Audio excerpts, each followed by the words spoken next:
Minus பக்கங்கள். Hi friends, இது மாலிகாவின் கேளுங்க கதை கேளுங்க. மானஸ் எழுதிய ஒரு கூட்டு பறவைகள், அத்தியாயம் 96. அறையை விட்டு வெளியில் வந்த வருண் கதவை வெறும் தாழ்பால் போட்டுவிட்டு கீழே இறங்கினான். அதற்குள் வினோதினி தயாராக சோஃபாவில் அமர்ந்திருக்க ஆச்சரியமாக பார்த்தான். என்ன அப்படி பார்க்குறீங்க? அதுக்குள்ளே ரெடி ஆகிட்டு வந்துட்டீங்க? அவ்வளவுதான். இன்னும் எவ்வளவு நேரம் எடுத்துக்கிறது என்றவள். ஆமாம், நீங்கள் என்ன இன்னும் ரெடி ஆகாமல் இருக்கீங்க? சீக்கிரம் கிளம்புங்க. நான் போய் எல்லாரையும் பார்க்க வேண்டாமா? தாத்தா, பாட்டி, மம்மி, டேடி எல்லாரும் அங்கே வந்திருப்பாங்க என்றாள். Okay sorry, give me 2 minutes, வந்துடுறேன் என்று சொல்லிவிட்டு அவசரமாக தன் அறைக்குள் நுழைந்து தயாராகி தோளில் மாட்டிய பையோடு வந்தான். அவனை கண்டதும் அவளும் எழுந்து கொண்டாள். சார் என்று அழைத்தான். தருணின் அறையிலிருந்து வெளியில் வந்தான் பழனிவேல். சார், நான் கிளம்புறேன், பார்த்துக்கோங்க என்றான். அவர் தலையசைப்போடு விடை கொடுத்தார். காரில் சென்று கொண்டிருந்த போது சிஸ்டத்தில் பாடலை ஒலிக்கவிட எல்லாம் கொஞ்சம் பழைய பாடல்களாக வந்தன. ஐய, என்ன டேஸ்ட் உங்களுக்கு? இந்த மாதிரி பழைய பாட்டெல்லாம் தான் கேட்பீங்களா? ஆள் பார்க்க சின்ன பையன் மாதிரி இருக்கீங்க. டேஸ்ட் எல்லாம் வெரி ஓல்ட். ஏங்க, இதெல்லாம் என்னோட கலெக்ஷன் இல்லைங்க, எல்லாம் அப்பாவோடது. அப்பா தான் எப்பவும் கார் யூஸ் பண்ணுவார், நான் பைக் தான் யூஸ் பண்ணுவேன். ஓஹோ என்றவள் ஏதோ நினைத்து சிரித்தாள். என்ன ஆச்சு? இல்லை, இந்த அபி என்கிட்ட நீங்கள் யாருன்னு கிளியராக சொல்லவே இல்லை. அண்ணியோட சொந்தக்காரங்க அப்படின்னு மட்டும்தான் சொன்னான். நான் உங்களை இன்னும் கொஞ்சம் ஏஜ்டாக எதிர்பார்த்தேன். ஆனால் நீங்கள் ரொம்ப யங்காக இருக்கீங்க. அவன் இதழில் புன்னகை அரும்பியது. நன்றாக அவன் புறம் திரும்பி அமர்ந்தவள், அம்மா, நீங்கள் எப்போ படித்து முடிச்சிங்க என்று கேட்டாள். இன்னும் முடிக்கல. அப்புறம்? BCom final year. Oh, I see. அப்போது நான் நினச்ச மாதிரி நீங்கள் சின்ன பையன்தான். அப்படியா? உங்களை விட சின்ன பையனா? ஹலோ என்று கண்களை சுருக்கி முறைத்தாள். நான் செகண்ட் இயர் தான் படித்து முடிக்க போகிறேன். அப்படியா? அப்போ என்னை விட சின்னவங்க தான். அப்புறம் எதுக்கு வாங்க போங்க எல்லாம்? வா போனே சொல்லலாமே. ஆனால் இதை கேட்கறதுக்கும் சொல்கிறதுக்கும் நல்லா இருக்குல்ல என்றான் ஒரு முறை அவளிடம் பார்வையை செலுத்தி. சின்ன சிரிப்போடு தலையை அசைத்து ஓகே என்றாள். ஆமாம், நீங்கள் என்ன படிக்கிறீங்க? BFA. Oh, bachelor of fine ஆர்ட்ஸா? சூப்பர். பரதநாட்டியமா கர்நாடிக் மியூசிக்கா? கர்நாடிக் மியூசிக். எங்க என்று விட்ட அந்த பிரபல கல்லூரியின் பெயரை கூறினான். ஏன், தஞ்சாவூரில் அது மட்டும்தான் காலேஜா? அவள் குரலில் கோபம் தெரிந்ததாக அவனுக்கு தோன்றியது. சட்டென்று திரும்பி அவளை பார்த்தவன், சேச்சே, மோஸ்ட்லி எல்லாரும் தஞ்சாவூர்னு சொன்னாலே அதைத்தான் சொல்லுவாங்க, அதனால் கேட்டேன் என்றான் பதட்டத்தோடு. சிரித்து விட்டாள் வினோதினி.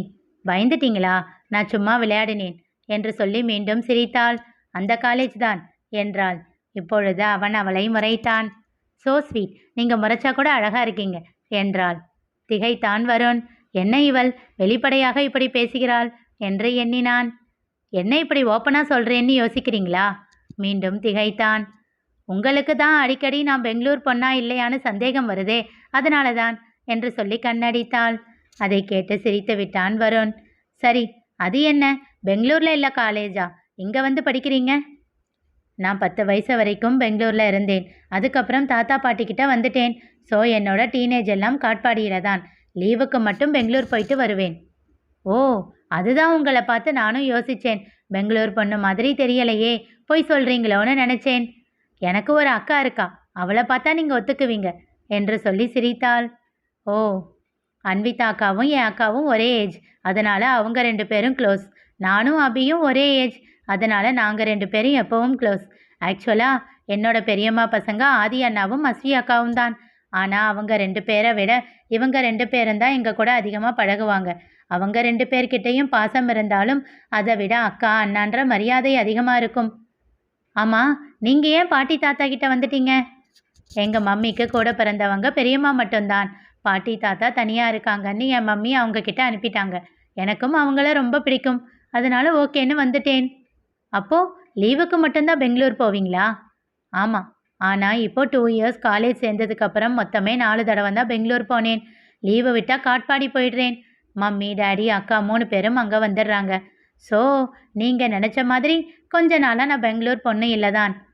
அவன் சிரித்தான். அவள் சிரிக்கவில்லை.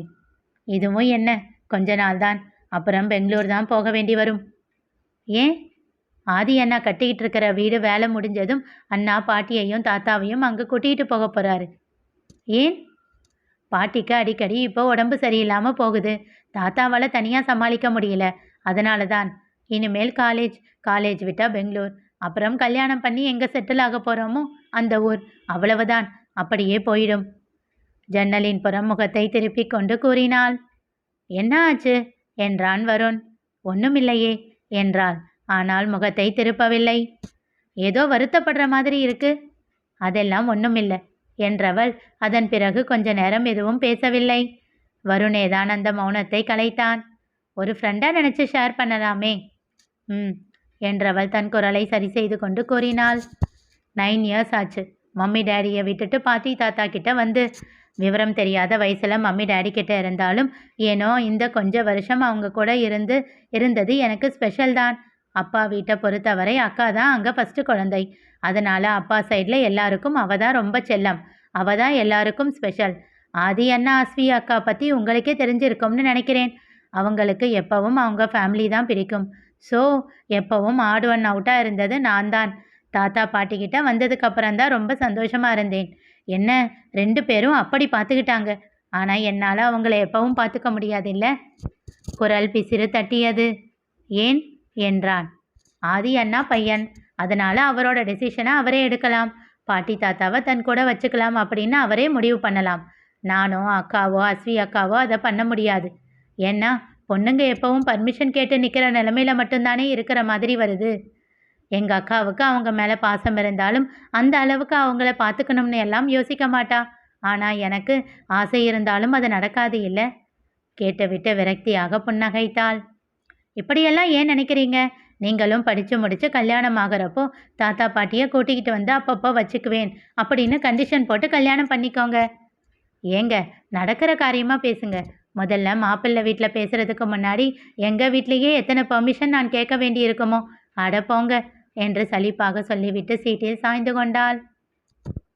அவளுக்கு கொஞ்சம் தூக்கம் வந்தது. ஏங்க, நான் சீட்டை சாய்ச்சிக்கிட்டு தூங்கினா உங்களுக்கு தூக்கம் வருமா? அதெல்லாம் வராது. ஆனால் ஊர் வந்துடுச்சு என்று தன் விரலை நீட்டி காட்டினான். சட்டென்று நிமிர்ந்து அமர்ந்தவள், என்னங்க அதுக்குள்ளே வந்துடுச்சு? நானும் ஊர் பேரெல்லாம் பார்த்துக்கிட்டே வந்தேனே. கோழியனூர்னு ஒரு ஊர் வரவே இல்லையே. உறக்க சிரித்தான் வருண். அது வேற ரூட்டுங்க, இது வேற. பண்ருட்டியிலிருந்து உளுந்தூர்பேட்டை ஷார்ட்கட்டில் கெடிலம் வழியாக வந்துடலாம். கொஞ்ச தூரம்தான். ஓ சூப்பர் என்றவளுக்கு அதற்கு முன் இருந்த களைப்பு எல்லாம் காணாமல் போயிருந்தது. அவள் முகத்தில் தெரிந்த ஆர்வத்தை ரசித்து பார்த்து கொண்டிருந்தான் வருண். அந்த பெரிய மண்டபத்திற்குள் கார் நுழைய உள்ளே மண்டப வாயிலேயே நின்றிருந்தார் அன்னபூரணி. நான் சொன்னேன் இல்லை, பார்த்தீங்களா, பாட்டி எனக்காகத்தான் வெயிட் பண்ணிக்கிட்டு இருக்காங்க என்று சொல்லிக்கொண்டே அவசரமாக கதவை திறந்து கொண்டு அவரிடம் ஓடினாள். அவளை கண்டதும் சந்தோஷமாக தன் 2 கையையும் நீட்டி, செல்லக்குட்டி வாடா வாடா, உனக்காக தான் காத்துக்கிட்டே இருந்தேன். பரவாயில்லையே, சீக்கிரமாகவே வந்துட்ட. இன்னும் லேட் ஆகுமோன்னு பயந்துக்கிட்டே இருந்தேன் என்றார் அவர். பாட்டியை கண்ட சந்தோஷத்தில் தன் பையை கூட மறந்துவிட்டு ஓடி வந்திருந்தாள் வினோதினி. காரை பூட்டிக் கொண்டு 2 பைகளையும் எடுத்து கொண்டு வந்தான் வருண். தன் பாட்டியின் கன்னங்களில் முத்தங்களை வாரி வாரி இறைத்து கொண்டிருந்த வினோதினியை புன்னகையோடு பார்த்து கொண்டே அவர்களை நெருங்கினான். அவன் அருகில் வந்து நிற்கவும் தான் சுய உணர்வு கொண்ட வினோதினி, அச்சோ சாரி மறந்தே போயிட்டேங்க, தேங்க்யூ என்று சொல்லி அவன் கையிலிருந்து தன் பையை வாங்கி கொண்டாள். நீதான் மிருனாவோட 2வது தம்பியா? புன்னகையோடு கேட்டார் அன்னபூரணி. ஆமாம் பாட்டி, ரொம்ப தேங்க்ஸ்பா இவ்வளோ பத்திரமா கூட்டிகிட்டு வந்ததுக்கு. பரவாயில்ல பாட்டி, இதில் என்ன இருக்கு? தாத்தா எங்க என்றாள் வினோதினி. உள்ளதான் இருக்காரு, வா. அங்கே வந்த அபி அவளை அப்படியே தூக்கி சுற்றினான். டேய், இறக்கி விடுடா, எதுக்கு என் காலை கட் பண்ண? சும்மா நொய்யின்னு கூப்பிட்டுக்கிட்டே இருந்தா என்ன பண்ணுறது? அதற்குள்ள ஸ்விதா, அன்விதா, அக்ஷரா, அனன்யா, ஆதர்ஷ், வித்யாவின் மூத்த மகள் விஷாலினி என்று ஒரு பட்டாளமே அவளை தேடிக்கொண்டு வர அவர்களை கண்டதும் சந்தோஷமாக துள்ளிக்கொண்டு ஓடிவிட்டாள். ஹாய் வருண் என்றாள் அன்விதா. சிறு புன்னகையோடு ஹாய் அண்ணி என்றான். சட்டென்று திரும்பிய வினோதினி, ஹலோ, அவங்க உங்களை விட பெரியவங்க, பேர் சொல்லி கூப்பிடுறீங்க என்றாள் கொஞ்சம் கோபமாக. என்னங்க, நான் அன்வின்னு சொல்லலை, அண்ணின்னு சொன்னேன். அண்ணியா என்று புருவம் சுருக்கி அவள் அன்விதாவை பார்க்க சிரிப்பை அடக்கி கொண்டாள் அஸ்விதா. பின்ன அவன் அக்காவோட நாத்தனார், நான் அவனை விட பெரியவதானே, அதான் அப்படி கூப்பிடுறான். நீ வா என்று அவள் கையை பிடித்து இழுத்து கொண்டு உள்ளே சென்றாள் அன்விதா. அவளை நம்பாத பார்வை பார்த்துவிட்டு வருணிடம் திரும்பினாள். அவன் சிறியதாக புன்னகைத்து விட்டு சென்றான். சட்டென்று அன்விதாவின் கையை பிடித்து நிறுத்திவிட்டு, ஐயோ அக்கா, ஒரு நிமிஷம், நீங்கள் எல்லாரும் போங்க, என்னோட ஃபோன் அவர்கிட்ட இருக்கு, வாங்கிட்டு வந்துடுறேன் என்று சொல்லிவிட்டு பையை அவர்களிடம் கொடுத்து அனுப்பிவிட்டு வேகமாக வருணை தொடர்ந்து சென்றாள். அவனை பிடித்து இழுத்து நிறுத்த திகைத்து போய் நின்றான் அவன். அப்போதுதான் அது வினோதினி என்று புரிய, என்னங்க ஆச்சு என்றான். சுற்றுமுற்றும் பார்த்துவிட்டு அவனை இழுத்து ஓரமாக நிறுத்தி வாயின் மேல் விரலை வைத்து எச்சரிக்கை செய்துவிட்டு கேட்டாள், நீங்க எதுக்கு அவளை அண்ணின்னு கூப்பிட்டீங்க? நீங்க 2வது பையனா? பாட்டி சொன்னாங்களே, உங்களுக்கு அண்ணா இருக்காங்களா? ம் என்றான். அப்போ என்று அவள் இழுக்க, நீங்க என்ன நினைக்கிறீங்களோ அதுதான் என்றான். அடிப்பாவி என்று வாயின் மேல் கையை வைத்து கொண்டாள் வினோதினி. நீங்க சொல்லவே இல்லை, நான் மட்டும் என்னை பற்றி எல்லாத்தையும் சொன்னேன் என்று செல்லமாக முறைத்தாள். நான் கேட்டேன், நீங்க சொன்னீங்க. நீங்க கேட்கல, அதனால நான் சொல்லலை. சரி, இன்னொரு நாள் கேட்குறேன், நீங்க எல்லாத்தையும் சொல்லுங்க என்றாள். சரி என்று தலையசைத்தான். மீண்டும் அவர்களிடம் ஓடிவிட்டாள் வினோதினி. எல்லோரும் சேர்ந்து ஒரே கும்மாளமாக கூச்சலிட்டு கொண்டிருக்க சில நிமிடங்கள் அவர்களையே ஏக்கமாக பார்த்து கொண்டு நின்றிருந்தான் வருண். எப்படா வந்த? தமயந்தியின் குரலில் தன்னை சரிப்படுத்தி கொண்டு, இப்போதாம்மா என்றான். வா என்று சொல்லி அவனை அறைக்கு அழைத்துச் சென்றார் தமயந்தி. ஏண்டா ஒரு மாதிரியா இருக்க? எல்லாரும் சேர்ந்து ரொம்ப சந்தோஷமா இருக்காங்க இல்லம்மா? நான் மட்டும் எப்போவுமே தனியாதாம்மா இருக்கேன் கலங்கிய விழிகளோடு கூறினான். அவனை கட்டிலில் அமர வைத்து ஆறுதலாக அவன் தலை கோதினார். சின்ன வயசுல அக்காவும் அண்ணாவும் கூட இப்படி தான் விளையாடிக்கிட்டு இருப்பாங்க. நான் தான் அவங்க கூட சேராமல் ஒதுங்கியே இருந்துட்டேன் வருத்தத்தோடு கூறினான். அவன் கன்னம் தட்டி, என்ன கண்ணா, இதெல்லாம் ஒரு விஷயமா? இப்போ போ, அவங்க கூட நீயும் சேர்ந்துக்கோ, இனி சந்தோஷமா இரு தமயந்தி சொல்லி கொண்டிருக்க கழிவறையில் இருந்த தருண் தன் தம்பியின் வருத்தம் உணர்ந்து அவனை சமாதானம் செய்து அவர்களிடம் அழைத்துச் செல்லும் பொருட்டு வேகமாக கதவை திறக்க முயன்றான். தாழ்பாலில் கையை வைத்தவன் அடுத்து வருண் பேசியதை கேட்டு பெரியதாக அதிர்ந்தான். வருண் கூறியது என்ன தெரிந்து கொள்ள தொடர்ந்து கேளுங்க. கதை கேளுங்க. மீண்டும் சந்திப்போம்.